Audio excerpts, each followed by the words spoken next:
I was just mentioning that this dua, Bismillahi allazi la yadurru ma'asmihi shay'un fil ardi wala fis sama' wa huwa as-sami'ul alim. In the hadith, the Prophet sallallahu alayhi wasallam mentions that whoever recites this dua in the morning 3 times and then in the evening 3 times, Allah subhanahu wa ta'ala will save this person from major illnesses and major diseases. And that's why if you recite it in the morning 3 times, it will help you and it will protect you with the permission of Allah throughout the day. And if you recite it 3 times in the evening, evening means after Maghrib, Maghrib ke baad, kyunki us waqt raat ho jati hai. So if you recite it in the evening, Allah subhanahu wa ta'ala will protect you throughout the night.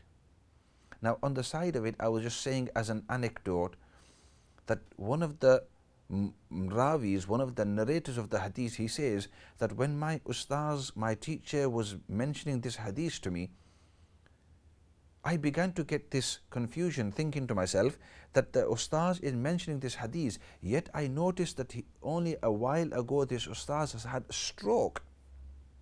He's become paralyzed, some part of his body. So how is it that he's telling us this hadith? Because in those days it was, you had your knowledge as well as acting upon the knowledge. So of course, if this ustaz, this teacher is telling me this hadith, is narrating this hadith, he will be acting upon this hadith also. And if he's acting upon this hadith, if he's reciting this hadith, this dua, then why is it that this person has this stroke? یہ کیا وجہ ہے؟ کیونکہ جب وہ مجھے حدیث بتلا رہا ہے تو ظاہری بات ہے کہ وہ استاذ محترم اس حدیث پر عمل ہی کرتے ہوں گے، اس لیے تو وہ مجھے سکھا رہے ہیں. تو میں نے استاذ محترم سے یہ بات پوچھی تو وہ فرمانے لگے کہ پچھلے 30 سال سے میں یہ دعا پڑھتا رہا اور 30 سال سے مجھے کسی قسم کی بڑی بیماری نہیں ہوئی. فلاں دن جو ہے صبح کی نماز دیر ہو گئی اور اس کے بعد وقت مختصر تھا سورج کے طلوع ہونے کے لیے، تو چونکہ میں اپنی نماز جلدی پڑھ کے باقی جو میرے اعمال تھے وہ جلدی کیے اور اپنے اعمال کو مختصر کیا، اور اس وجہ سے درمیان میں یہ دعا اور 1-2 اور دعائیں جو ہیں وہ رہ گئی. وہ چونکہ وہ دعا رہ گئی تو اس لیے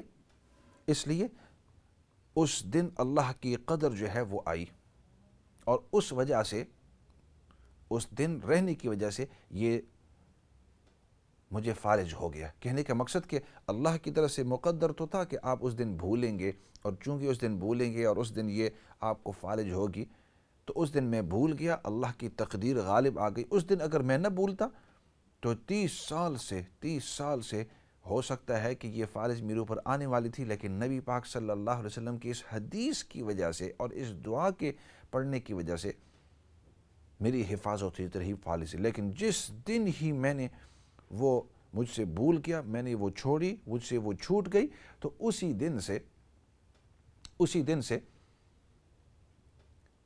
دن مجھ پر وہ فالج کا حملہ ہوا.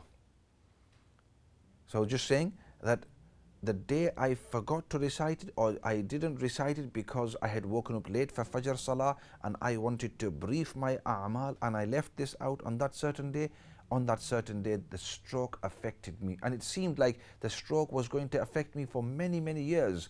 But because I was reciting this dua that the Prophet sallallahu alaihi wasallam had advised us to read, that's why the stroke was being held back. And the day that I had forgotten or I had briefed and not recited it, that day I had been affected by the stroke. اس وقت مجھے فالج ہو گیا. تو اس لیے یہ دعا جو ہے بہت ہی اہم ہے، اور میں تمام ناظرین سے، سامعین سے درخواست کروں گا کہ فجر کے بعد کم از کم 3 دفعہ اس دعا کو بسم اللہ الذی لا یضر مع اسمہ شیء فی الارض ولا فی السماء وہو السمیع العلیم.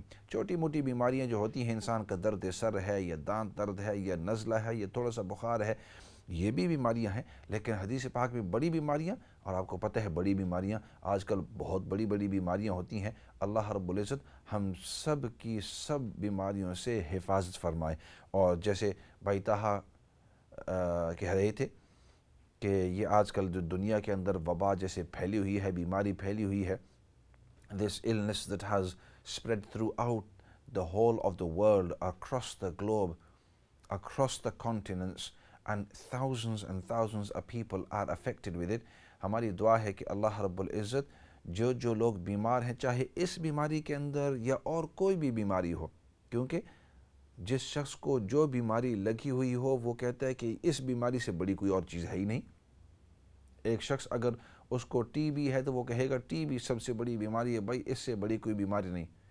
ایک شخص اگر اس کو کینسر ہے وہ کہتا ہے کینسر سے بڑی کوئی بیماری ہے ہی نہیں، یہ تو محلے کی بیماری ہے۔ ایک شخص اگر اس کو جسم کا فالج ہوا ہے تو وہ کہے گا اس سے بڑی کوئی چیز ہے ہی نہیں، یہ فالج جو ہوا ہے اور اس تکلیف کے اندر جو میں ہوں، اپنے جسم کے اوپر کنٹرول ہی نہیں ہے، وہ بڑی بیماری ہے۔ ایک شخص جس کو ملٹیپل سروسس ہے، ایم ایس اس کو کہتے ہیں، تو جس کے اندر آپ کی جتنی بھی مسلز ہیں جسم کی وہ کمزور ہوتے ہوتے ہوتے ہوتے ایک وقت ہوتا ہے وہ کمزور ہوتے ہوتے تو انسان کے جسم کے اندر زور نہیں رہتا اور بالکل زور ختم ہو جاتا ہے، ڈھانچہ کا ڈھانچہ، آپ پورے اسکیلیٹن کے اسکیلیٹن رہ جاتے ہیں۔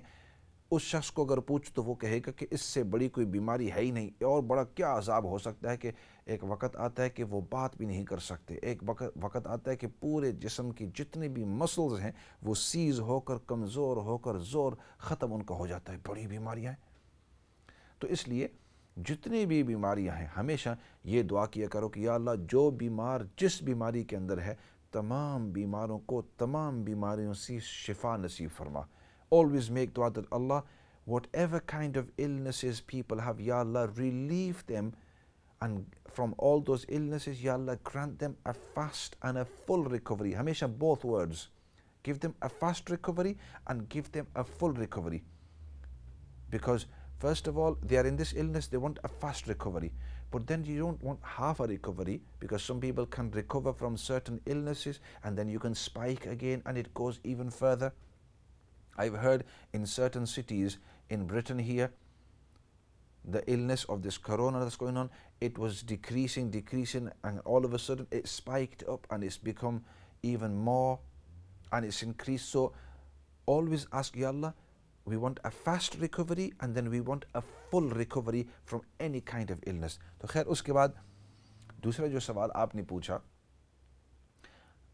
کہ میاں بیوی کے درمیان ناچاکیاں ہو گئی ہیں اور اب ان کے درمیان بہت سے جھگڑے، بہت سے اس طرح کی باتیں ہوتی ہیں اور ایک دوسرے کو برداشت نہیں کر سکتے، اور آپ نے کہا کہ میاں جو ہے ان کا جو شوہر ہے وہ چھوٹی چھوٹی باتوں کے اوپر بہت غصے ہو جاتا ہے، تو یہ جو آپ کو اوپر نظر آ رہا ہے ہم اس کو کہتے ہیں دا سوان پریکٹس۔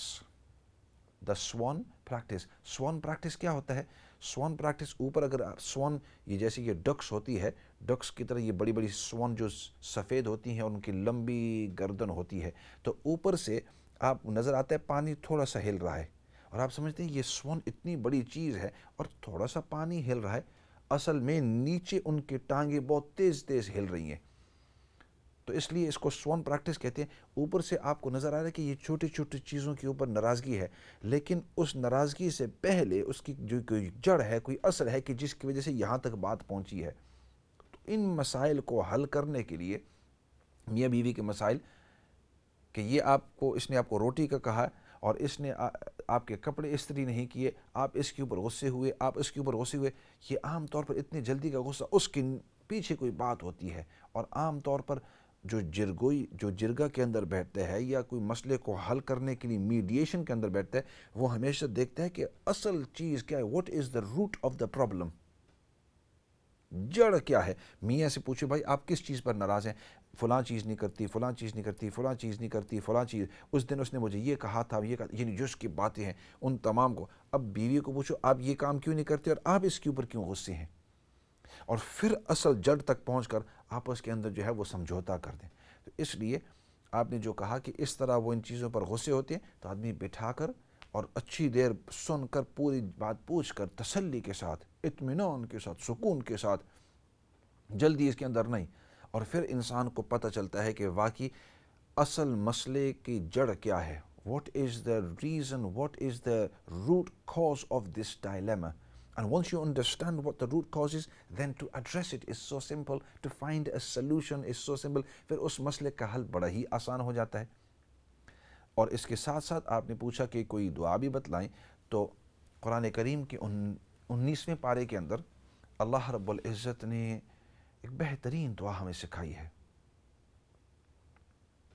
بہترین دعا، اور چونکہ اللہ رب العزت نے خود ہمیں سکھائی ہے، اس سے بڑی کوئی دعا ہو ہی نہیں سکتی، اس سے بڑی کوئی دعا ہو ہی نہیں سکتی۔ اللہ نے خود سکھائی ہے کہ یہ دعا مجھ سے مانگا کرو، اور دعا 19ویں پارے کے چوتھی رکوع کے اوپر، 4th رکوع، ربنا ہب لنا من ازواجنا وذریاتنا قرۃ اعین وجعلنا للمتقین اماما، یہ دعا کیا کریں، ربنا ہب لنا من ازواجنا وذریاتنا قرۃ اعین وجعلنا للمتقین اماما۔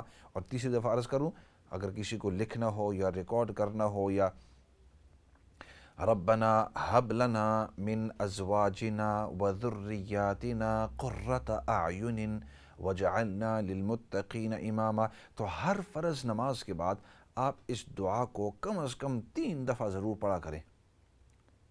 نبی کریم صلی اللہ علیہ وسلم کی عادت شریفہ یہ ہوا کرتی تھی کہ یا حی یا قیوم برحمتک استغیث، الح، تو اس سے پہلے، اس دعا سے پہلے، یا حی یا قیوم برحمتک استغیث، یا حی یا قیوم برحمتک استغیث، یا حی یا قیوم برحمتک استغیث، یہ ضرور یہ دعا کیا کریں، اور پھر اس کے بعد ربنا حب لنا والی دعا کریں۔ تو اللہ رب العزت اس کی وجہ سے میاں بیوی کے درمیان یا والدین اور اولاد کے درمیان، کیوں اس کے اندر زوجین اور اولاد دونوں کا تذکرہ ہے، تو اگر اولاد کا یا والدین کا کوئی مسئلہ ہو، یا اسی طریقے سے میاں بیوی کا مسئلہ ہو، تو یہ دعا بہت ہی اہم ہے۔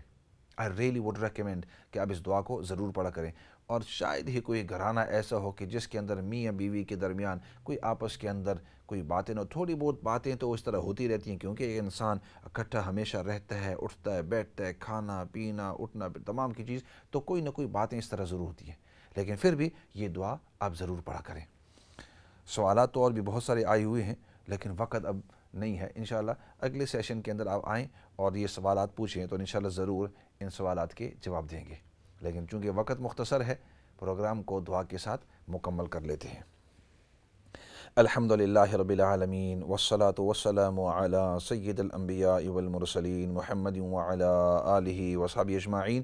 ربنا ظلمنا انفسنا وإن لم تغفر لنا وترحمنا لنكونن من الخاسرین۔ اللهم ربنا اغفر لنا ولإخواننا الذين سبقونا بالإيمان ولا تجعل في قلوبنا غلا للذين آمنوا ربنا إنك رؤوف رحيم۔ یا رب العالمین تو ہم سب کو دین کی سچی اور صحیح سمجھ نصیب فرما، یا اللہ تو ہم سب کو دین پر استقامت نصیب فرما۔ یا رب العالمین نبی پاک صلی اللہ علیہ وسلم نے جتنی بھی خیر کی دعائیں مانگی ہیں، ان تمام خیر کی دعاؤں کے اندر تو ہم سب کو حصہ نصیب فرما۔ نبی پاک صلی اللہ علیہ وسلم نے جن چیزوں سے حفاظت اور پناہ مانگی ہے، یا اللہ ان تمام چیزوں سے تو ہم سب کو پناہ اور حفاظت نصیب فرما۔